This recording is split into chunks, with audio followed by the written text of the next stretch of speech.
Okay, so yes, the class video did not convert. Um, so I'm going to recap what we covered in class in this video. Uh, Hopefully those of you who were participating in the class took some notes and so on.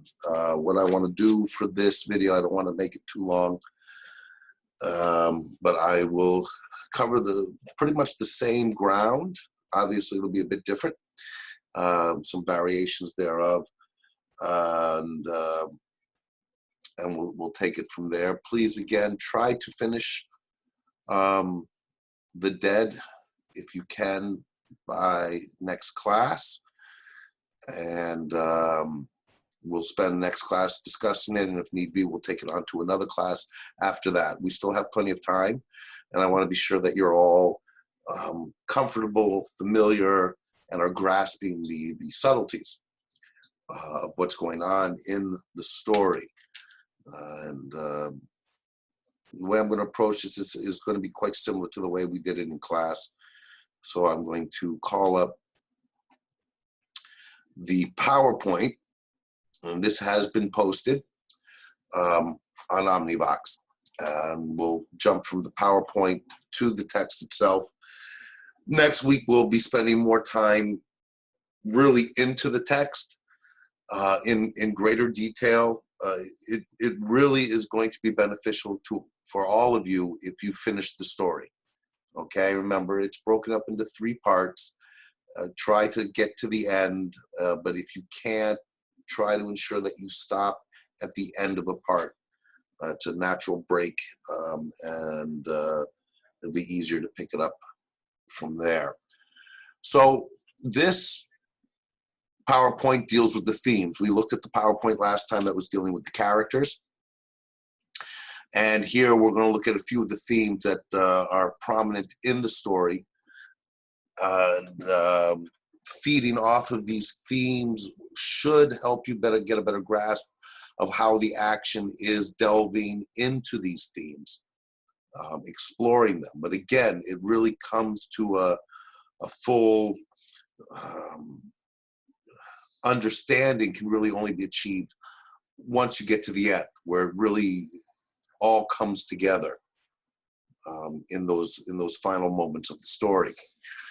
So again, the first thing we're going to look at is jealousy and ego, and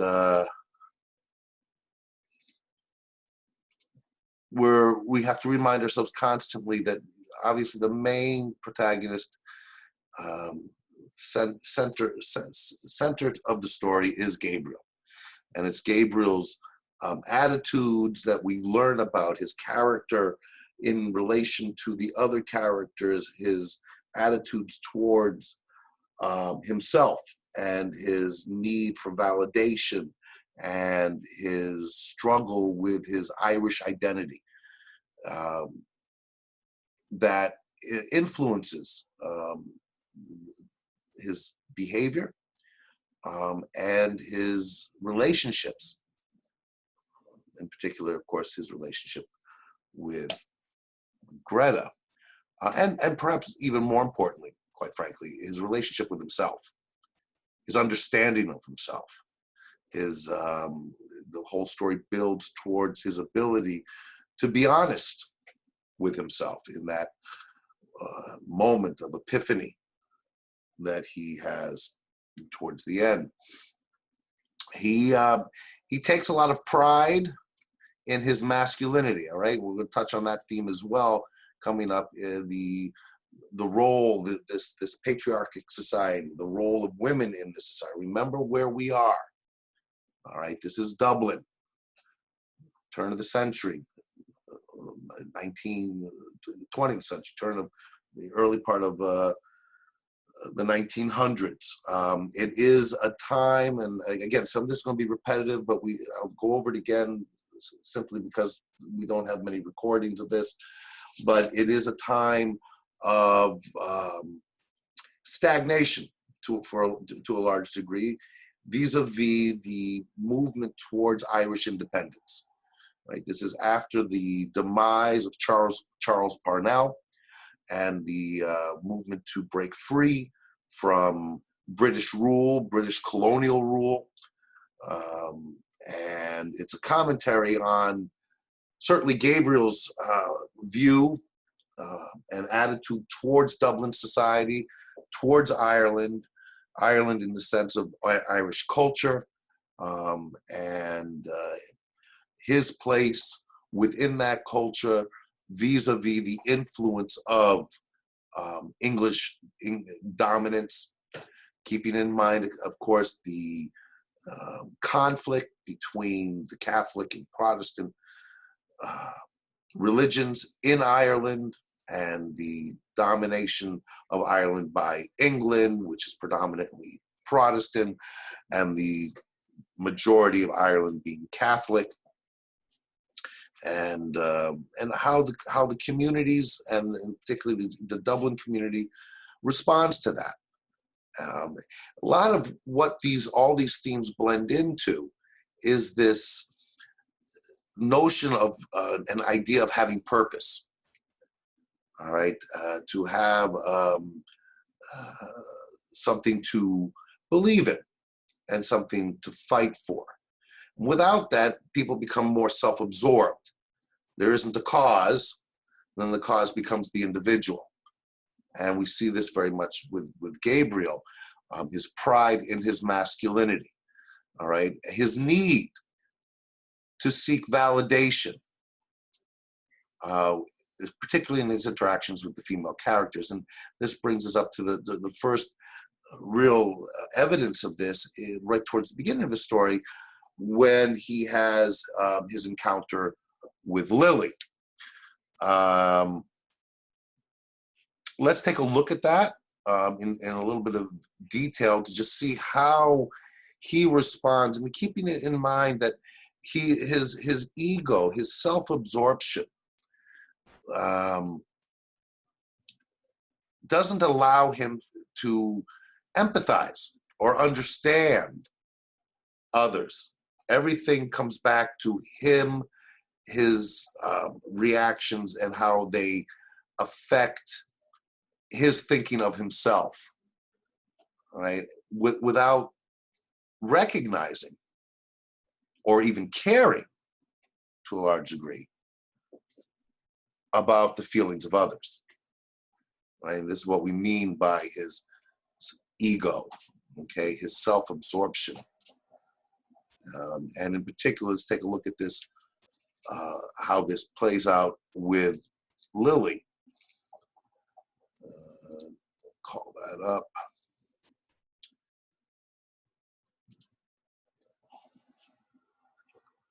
Let's see if I can find it.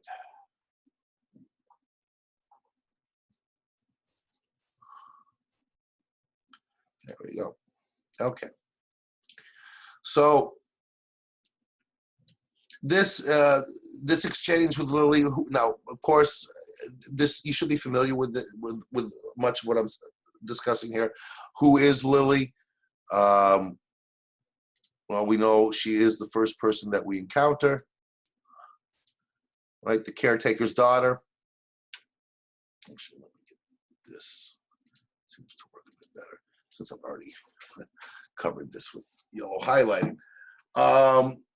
And what we come to learn here, as everyone is waiting for people to attend the party, the Christmas party, that Miss Kate and Miss Julia are throwing here, a traditional party that they throw every year. It is a segment of Dublin society. And clearly they're waiting for Gabriel, right? There was no sign of Gabriel and his wife. The aunts are, and we'll talk about this a bit more as we proceed, very much play into Gabriel's ego. They're very, to a large extent, dependent on Gabriel. They boost him up. Remember, he's placed at the head of the table to do the carving at the dinner, and this helps to feed his ego and his sense of worth, how he values himself. But what we always are looking at here and recognizing in terms of how his sensitivity towards how people react, particularly the women, speaks, I think, quite clearly to his lack of true confidence in many ways, right? He puts on the air of a certain amount of elitism, superiority. We know when he's talking about when he's going to give a speech, and maybe he shouldn't bring up the Browning poem because that would be too sophisticated for this audience. Well, who is this audience, and why would it be too sophisticated? It's a Dublin audience. It's a reasonably well positioned Dublin audience, but because it's Dublin, it's in Gabriel's mind an unsophisticated audience. Unsophisticated, the sophistication really comes from the mainland. It comes from Europe. And he has a very low opinion, as we'll see in another scene that we'll look at, of Dublin and Dublin's potential as a cultural hub and a place of sophistication. And we get a touch of this, but right before we get to the Lily, and I've touched on this as well, with the galoshes, right? What is the significance of the galoshes? Well, it ties in, of course, to the image of snow, which I've drawn to your attention a number of times, and you want to be attentive to snow. I'm not going to really get into too deep a discussion of the symbolism of snow until we get to the end and discuss that final scene. But the first thing we learn about galoshes, because it seems to be, remember, everything here is relevant, and there's an emphasis towards the beginning of the story on these galoshes. And the galoshes, well, how do they work? Well, first and foremost, galoshes are, you wear galoshes over your shoes to protect your shoes from snow. Okay, you wear them instead of boots. So there's a practical application for the galoshes. It makes sense. We don't see them as much as we used to, but galoshes are still used and have a certain practical application. So you don't have to change shoes. You can't go out in your shoes when it's snowing, so you have to put on your boots. But when you come inside, you don't want to be wearing boots. You have to put on your shoes. Galoshes are what a sophisticated way to resolve this dilemma. And these galoshes are novelty to most of the people here at the party. They're a novelty to the society of Dublin. And where do the galoshes come from? Well, they are what people are doing on the continent. This is what people are wearing in Europe. Okay, and this is a first indication of how Gabriel looks towards Europe and the continent as a place to find advanced culture and sophistication, and in contrast to the lack of those things here in Dublin. Okay, so again, it's hard for me to get through any of this without jumping all over the place. I'm just trying to get to Lily here. But again, and we see in these opening sequences, the snow, okay? So the snow it introduces the theme that is going to be developed and evolved throughout the story. We have the galoshes, which also introduce the theme of looking outside of Dublin, looking outside of Ireland for ways to live and develop and evolve, and snow here and so on. And this is how we are first introduced to Gabriel. We can't really at this point fully understand the significance, right? I mean, that's part of the process of evaluating the story. But we need to be asking ourselves when we see the introduction of these types of symbols and the events that transpire, why are they there? We're always being attentive to how everything interacts, knowing that there's significance. And there will be significance, though, especially with someone like Joyce, it's hard to make the connections. It really requires attentive reading. Ideally, it involves more than one reading. Get to the end, and then you see how things come together. You come back and reread it, and you're like, aha, aha, aha. I didn't realize it when I first read that, but now I'm seeing how that fits into the overall story and theme. What with the bit with Lily, so when he comes in, and remember, she's the caretaker's daughter. She's there to serve people, take their coats, and so on when they come to the party. So again, when we see this segment of Dublin society, we are seeing it's not, they're not poor, they have servants, all right, and that gives us an idea of the class distinctions that we're dealing with in this society. So she asked Gabriel, you know, is it snowing again? Asked Lily. And we get Gabriel smiled. We get a description. The descriptions of the individuals are fairly pronounced, and you do want to be attentive to it and see how those descriptions, right down to what they're wearing, fit in with what we see about their character as their characters are revealed to us through the sequence of events. Okay, and yes, Lily, I think we're in for a night of it. And now he's known Lily, right, because he's been coming to these parties, and Lily is young, but she's been growing up, and he recognizes that, right? And he says, "Tell me, Lily," he said in a friendly tone, right, "do you still go to school?" And her response is, oh no, sir, I'm done schooling this year and more. Okay, so, you know, we don't know exactly what her age is, but she's been done with the school. So she's, you know, a woman now. And, you know, Gabriel, it seems to be first recognizing this for the first time. Now, there's nothing malicious or unsavory about Gabriel's behavior here. And he has a natural response, right? Oops, I'm still getting used to these annotations. Let's clear that. Okay. So what he asks her in a sense about the school, do you still go to school? No. I'm done schooling this year and more. So his natural reaction to that, and note again these little things. Oh, then, said Gabriel gaily. Again, to understand his mood and his intent. Okay, this is all, he's happily asking her this, not recognizing and not expecting there to be anything wrong. It seems to be a natural question to ask. I suppose we'll be going to your wedding one of these fine days with your young man. Now, before we get to Lily's reaction, one of the things this does tell us, of course, is the attitudes toward women in this society, and certainly Gabriel's attitude, but it is pretty general within the society.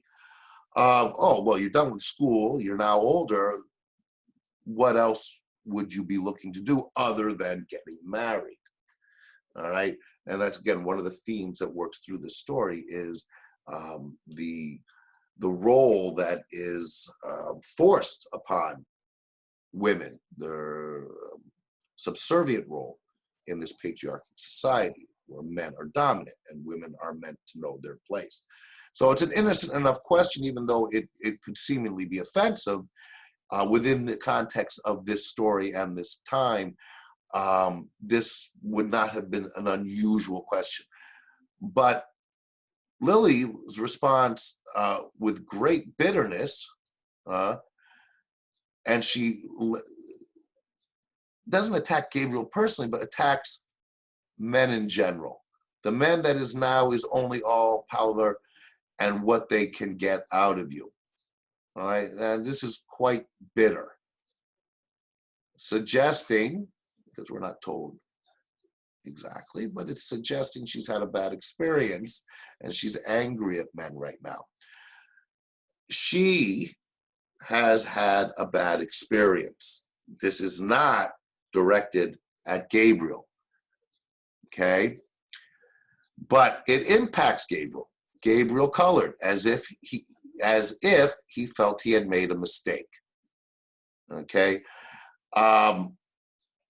What we're looking at here is not so much Lily's reaction, because this is her business, and while it is a bit rude on some level, it's clearly not meant to be a direct response to the innocent question that Gabriel's asking. Gabriel, rather than going, oh, apologize, sorry, I didn't realize something happened, none of my business, and expressing some concern for Lily, who's clearly overreacting, he immediately relates it only to himself. He feels he must have made a mistake. Can't look at her. Okay? So it impacts Gabriel. He is sensitive to how, especially the women, react to him. And he's hypersensitive to it. And that is a demonstration, I would argue, of his lack of confidence on some level, and his lack of security in himself, and that will blossom out into some of his beliefs. How secure and rigid are his beliefs? How much does he actually believe it? Right? When you have confidence, you're not going to be offended by that. With anything, you just dismiss it. He can't just dismiss it.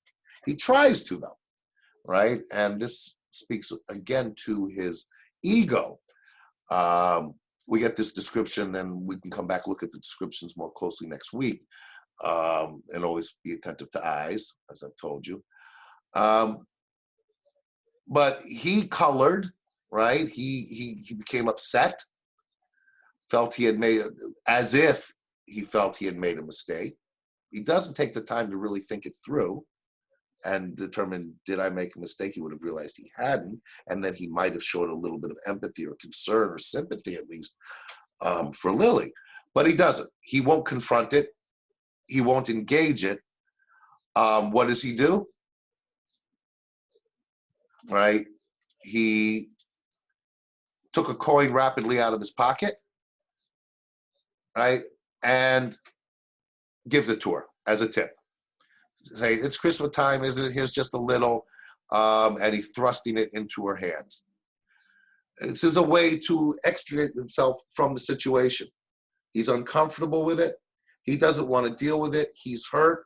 He has no ability to recognize that she's obviously been hurt by something. He doesn't care, because as his pride and his ego has him totally focused in on himself. And to get rid of this uncomfortable situation for him, without taking any time to consider Lily's feelings, he immediately separates himself from her, not just by rapidly leaving and walking towards the door, but by giving her a tip.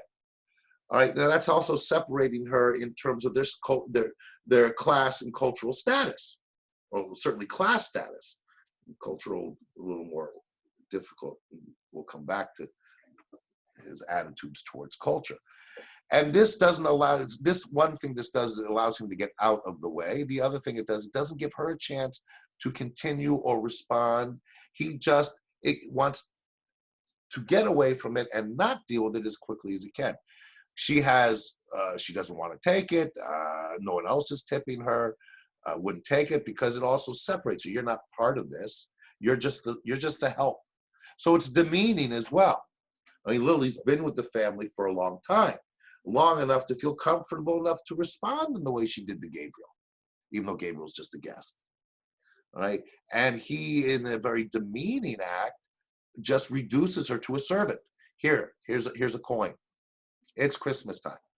Sir, I wouldn't take it. Oh, Christmas time, he just says, almost trotting to the stairs and waving his hand to her in depreciation. The girl, seeing that he had gained the stairs, called out after him, well, thank you, sir. What else can she do? She's been dismissed.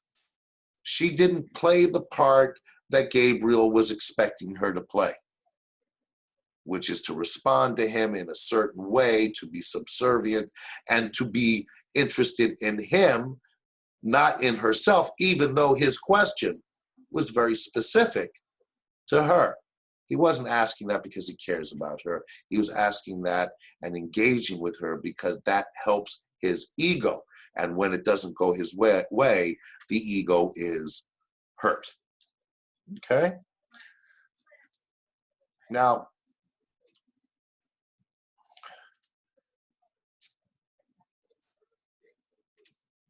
back to the here. Oops. So this is again an example of his ego. The jealousy here, the theme of jealousy, really can't be fully explored until you get to the end of the story. Okay, and that very much comes out to play in the right in the memory of Michael Furry, right, and with Greta, right.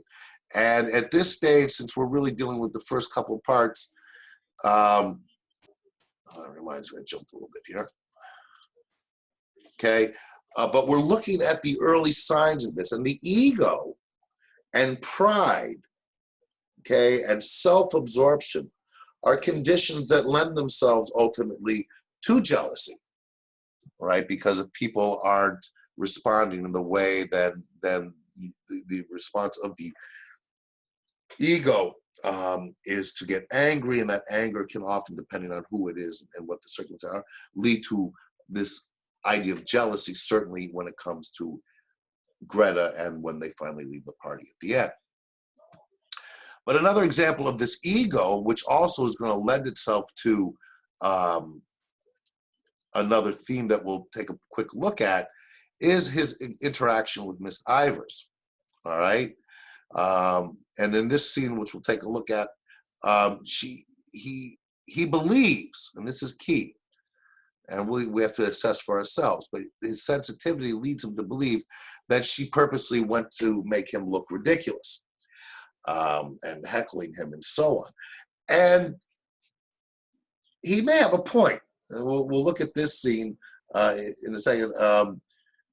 But the key to remember is, again, he's not looking at how the encounters impact the other, or does he even bother to think about why the other is engaged in that response or in that line of inquiry, question, or engagement in conversation.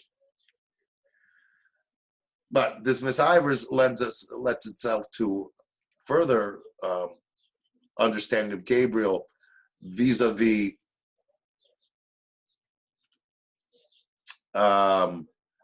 his attitudes towards Ireland, right? So now, again, I've touched on this. I don't want to go into it in too much detail. The issues of Irish independence and the issues of how Dubliners and the people of Ireland, who had come off this huge high of passionate belief in independence under Charles Parnell and this movement towards independence, those hopes being dashed. And this period of time in which this is taking place is really this time of inactivity. No leader has come to replace Charles Parnell. And much of what Parnell represented now is something in the past and is not impacting the present. It's not there anymore. And without that there, without something to latch on to, there's this stagnation. All right? And looking outside of Ireland, as Gabriel does, for something to follow, someone to follow, or some purpose or cause to follow.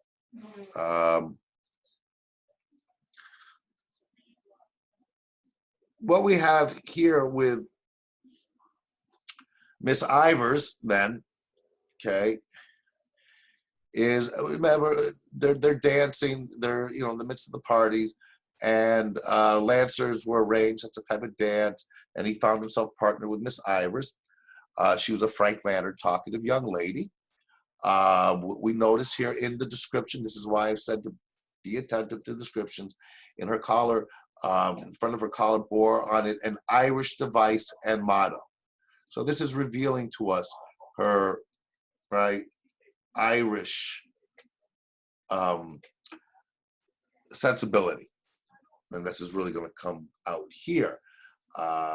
And once they start dancing, they've taken their places. She says, "I have a crow to pluck with you, with me. What is it?"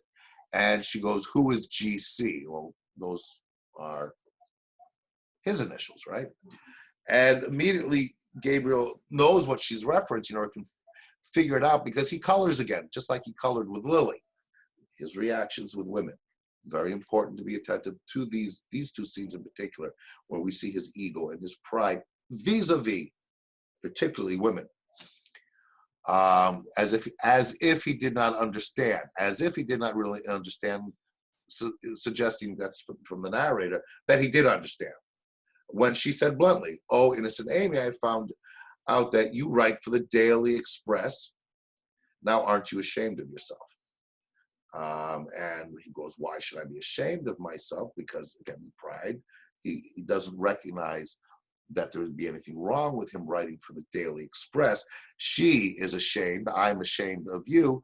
I didn't think you were a West Briton." Okay, so you got to unpack this a bit. We did this in class. I'm just reviewing it so you have something to reference back to. And we'll pick up on more of this. I'm not going to make this too long. I want to focus just in on this for now. We'll go to the other themes when we meet next week. But what this reveals is, okay, so the Daily Express is a newspaper that is sympathetic, if you will, very much sympathetic to Britain. All right, and what she means by a West Briton here. Okay, it was a derogatory term to refer to Irishmen who had more sympathy or more affiliation with England than Ireland. Okay, and for her, and we get, again, coming back up here, this sense that she is still holding on and bringing into the present the same level of Irish nationalism that was there in the past. Okay, this is a very particular and important theme, and one that we will hopefully have a chance to explore in much more detail after we read Araby, if we have time to read Ivy Day in the committee room. So she's holding on to that past, and that's what's revealed here. So we have two things going on in this exchange. One is the continued observation of pride and ego in Gabriel, his inability to care or make an attempt to understand the impact he may have in these exchanges on the women that he is engaging with, and his coloring, as he says here, and his disappointment that they are not playing the role that he believes they should. Okay, where they're kowtowing to him to a large extent, validates his way of seeing himself and his way of seeing the world. So when people aren't conforming to what he believes they should conform to, okay, he gets very uncomfortable. And a big part of that is in his inability to empathize with them and just have his ego and his pride be all dominating, and that doesn't allow him to see where the others may be coming from, which means he lives in quite a bit of a bubble. And he isn't willing to engage in exchanges where he could learn. Okay, he shut. This is, again, a big problem with people whose egos are so dominant, is whenever they're engaged with someone who may disagree with them, or maybe trying to point something out to them that they're doing that might be wrong, they will dismiss them. They'll shut them down because of their insecurities due to their ego and pride, and therefore they never will hear alternative ways of thinking, which they run away from, and then they go deeper and deeper into their bubble, and they limit their capacity to expand their understanding of things. Okay, it's a shutdown mechanism. Again, very much tied in with the idea of ego. So she's ashamed. She says, "I'm ashamed of you. Didn't know you were West Briton," which, you know, is certainly perceived by him to some degree as insulting. But more importantly, he is perplexed. Okay, we see it right here. A look of perplexity appeared on Gabriel's face.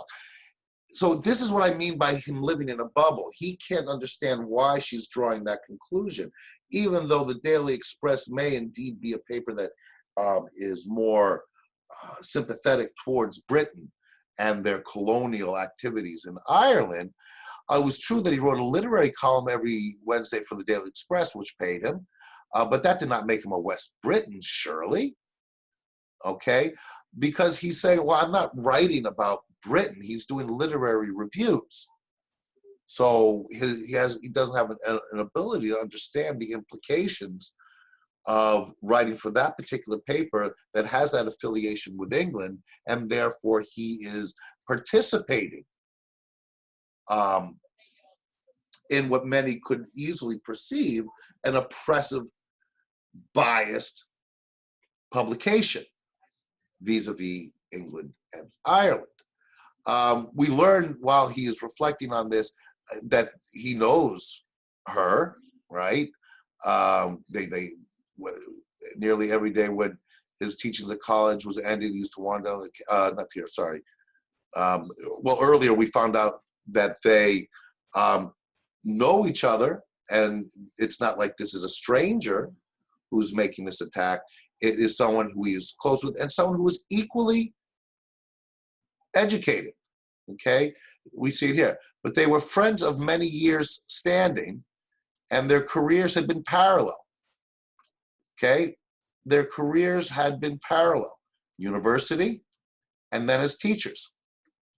Okay, so in terms of their education, in terms of their status, they're equals. And they're both educated. University educated, and they're both teachers. Yet they do not see things the same way. And he's not open or receptive to her way of seeing things. She picks up, of course, right away, right? He continued blinking his eyes and trying to smile, and murmured lamely that he saw nothing political in writing reviews of books. Of course, that's naivete or ignorance. And it's up for us to try to determine that. It's either way, it's because he isn't exposed to alternative possibilities, because his ego and pride keep him trapped in this bubble. So he sees nothing political in writing review of books, but of course it does become political if it's for the Daily Express. Now she recognizes this. When it came across, he was still perplexed and inattentive. So again, perplexed, he doesn't get it. It's a demonstration of his limitations. And he's inattentive. He doesn't want to get it either. Doesn't want to explain to him. I don't get it, and I don't want you to try to explain it. Again, self-absorbed. You know, why would you say that I'm a West Briton? Please explain that. He could engage in a conversation. I just write reviews for that, for the Daily Express. That doesn't make it political. This is what he's thinking, but he's not willing to voice it, because that would involve an exchange that he is uncomfortable with, because all he seeks in these exchanges is validation of what he already believes. He doesn't want to be challenged. And she knows him pretty well, seemingly, because she said in a soft, friendly tone, "I was only joking." All right?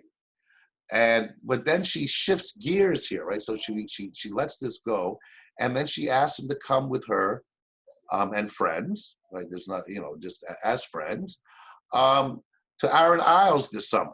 We're going to stay, that's the people she's going to, there a whole month. It will be splendid out in the Atlantic. You ought to come. Mr. Clancy is coming. Mr.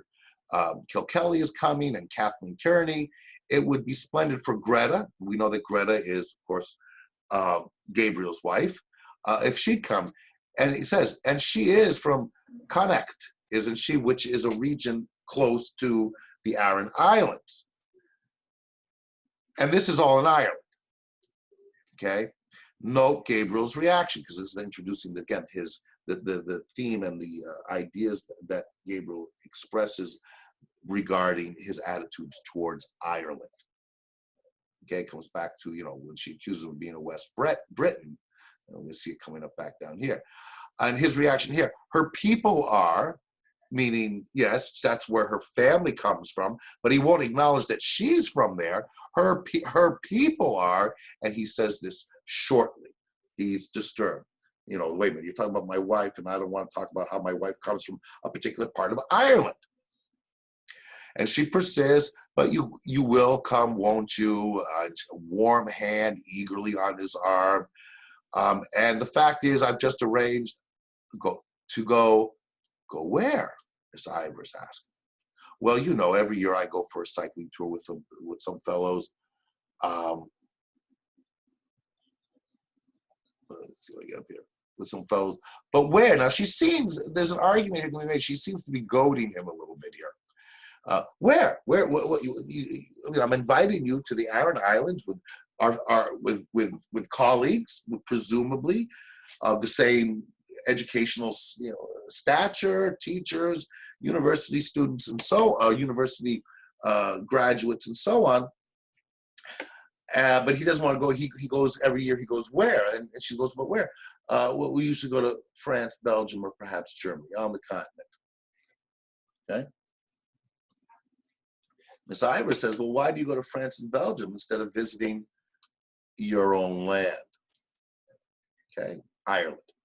Well, it's partly to keep in touch with the languages and partly for a change. Okay, again, it seems, relatively innocuous enough. I mean, it seems like a legitimate reason, anything to get concerned about. But she knows where she's taking it, right? And so when he mentions languages, she jumps all over. And haven't you your own language to keep in touch with? Irish, right? A big part of the fight towards independence and the movements in Ireland towards that independence and to break free from British domination was manifest in a return to, or not necessarily return to, but an insistence to some degree of learning their natural language, the Irish language, which is very different than English. Everyone spoke English, everyone still does to a large extent, though Irish has gained quite a bit because of the domination of England. So a big part of the movement towards independence was to reconnect with the Irish language. So she's telling him, well, you're going there for the languages before you start learning French, right? France is French, Belgium is French and Flemish, German is Germany is Germany. Before you learn those languages, why don't you get in touch with your own real language as an Irishman? And Gabriel now is going to come out and reveal to us and reveal to everyone who's paying attention. We get the sense that Miss Ivers already knows this, okay? Well, said Gabriel, if it comes to that, Irish is not my language. And now, of course, their neighbors had turned to listen to the cross-examination. So now there's an audience, all right? Gabriel glanced right and left nervously and tried to keep his good humor under the ordeal, which was making a blush invade his forehead.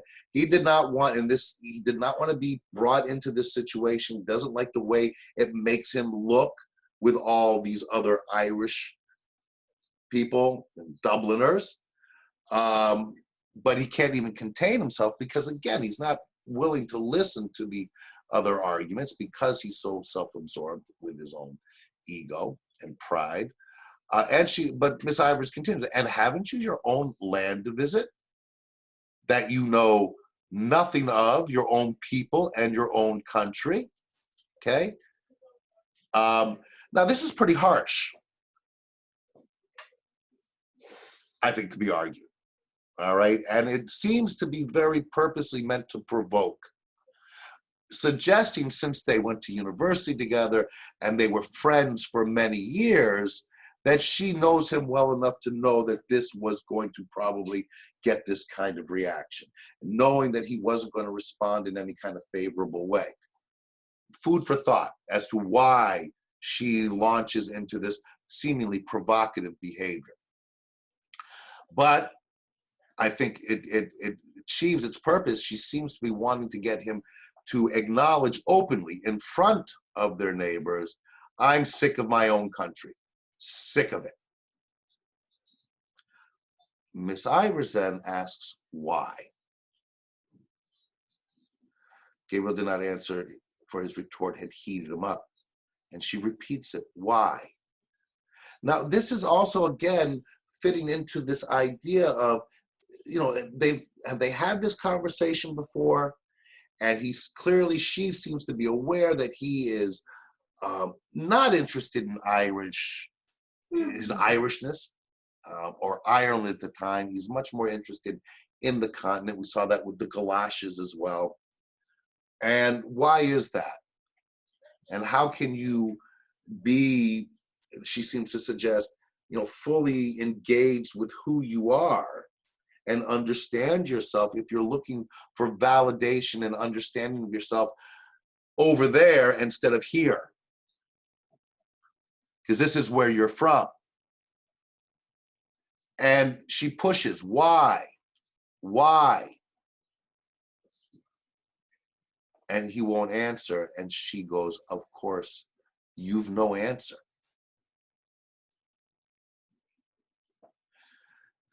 So a couple of things with this, and I'm gonna wrap this up because, again, I want to keep these relatively short. These two scenes that we've looked at quite closely are mainly looking at Gabriel's interaction with women, which does, right, cover a couple of the themes. Right? It does certainly talk about his ego. We haven't really gotten into the jealousy yet. Okay, his need for validation from women, and how he reacts when he's not getting it. His ego in terms of his self-absorption, living in this bubble, not listening to alternatives. His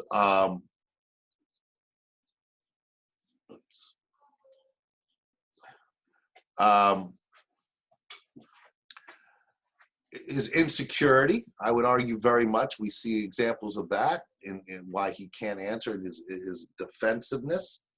So it's an expression of insecurity, and how that relates to the ego.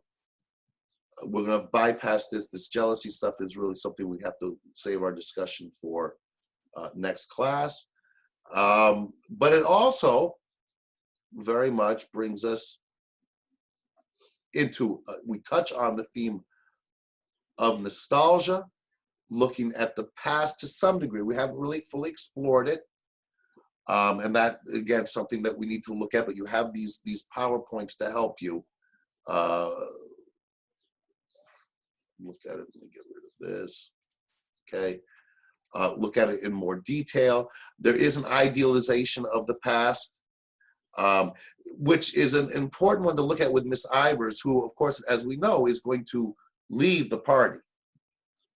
And what you want, the reason I bring that up is when we start looking at how they idealize the past. And what I mean by idealizing the past is when they look to the past, we see this very much in his speech. They are cherry picking and remembering those things that give them good feelings and ignoring the negatives, which is to distort the past, to put it into an idealized pedestal, and then focus on that past which isn't real. And that's to be juxtaposed to some degree with Miss Ivers, who is looking at the past but very much wanting the good and the bad of that past, the nature of Irish identity to be in the present. It's not. That's why she has to leave. She can't be with this society who is only being nostalgic for the past and not wanting to bring those things of the past that were leading towards a purpose and a goal of independence. They no longer are looking for that. It's nostalgic. I remember when, okay, as opposed to, no, we have to bring some of those things now so that we can get to the future. Very important distinction. And I would argue that's one of the reasons why she leaves the party and can't be a part of what transpires afterwards, because she would have a different take that will not conform with this sense of paralysis that really dominates this society, because they have no direction. Gabriel represents this because he's not interested in Ireland. He's looking elsewhere, but he can't have any real connection with that elsewhere because it's not where he's from. It's not part of him. So it becomes more of a novelty, the galoshes, than actually anything of profound, lasting culture, which would be found arguably in learning the language of Ireland and going to places of Ireland which has a tremendous history for vacation instead of going to Europe. Okay. We've also touched on women in society. Again, you can read through this in more detail. We will touch on it more. We will talk more about it. It's necessary. And of course, the concept of death, we haven't touched on, and that really needs to be talked about once you finish the story. So women in society, the nostalgic view of the past versus a more practical application of bringing elements of the past into the present in order to keep, in particular, in relation to nationalism and independence. And again, I don't want to go on because I will touch on this next week. I want to talk more about this idea of nostalgia in relation to the past versus looking at the past as having things that can be utilized to benefit the present and have a direction for the future, as opposed to just having quaint reminiscing about the past. Okay, the good old days. Okay, but that's always implying that those were the good old days. Today, we don't have that today. Okay, as opposed to Miss Ivers, who wants that today because there's still much to do. And of course, the other theme, which isn't in the PowerPoint, which I probably will do a separate PowerPoint on, is the Irish nationalism and the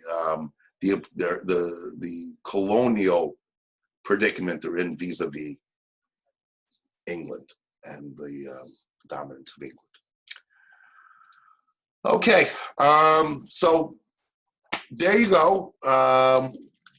Bring your questions, try to finish the story. We'll see how it goes on Wednesday and see how far along we can get. I'm gonna post this video. I may post another PowerPoint. I may even do another video.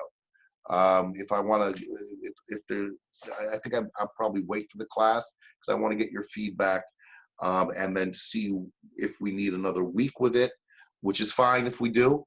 Okay, I want you to be covered because remember, for your final exam, it's going to be on Joyce. And all we have at this point is the dead.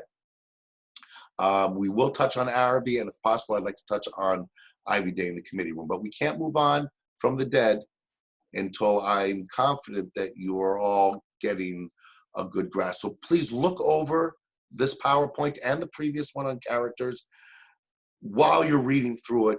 Watch this video, take some of these ideas that I put out there. Note how I'm reading. It's similar to what we've been doing all semester. Be attentive to every detail. And look at Snow, okay, and the theme of death as you're getting towards the end, because that's where we're going to have to really put our focus now, because all these other things lay a foundation that allow for those themes and ideas to really have a profound impact, I would argue. Okay, very good. Everyone stay safe. We will see you on Wednesday at class. And reminder, if you have friends or colleagues who haven't been able to attend, remind them that the classes aren't recording properly, and if they can attend, it really is to their benefit. All right, everyone, be safe. We'll see you next week.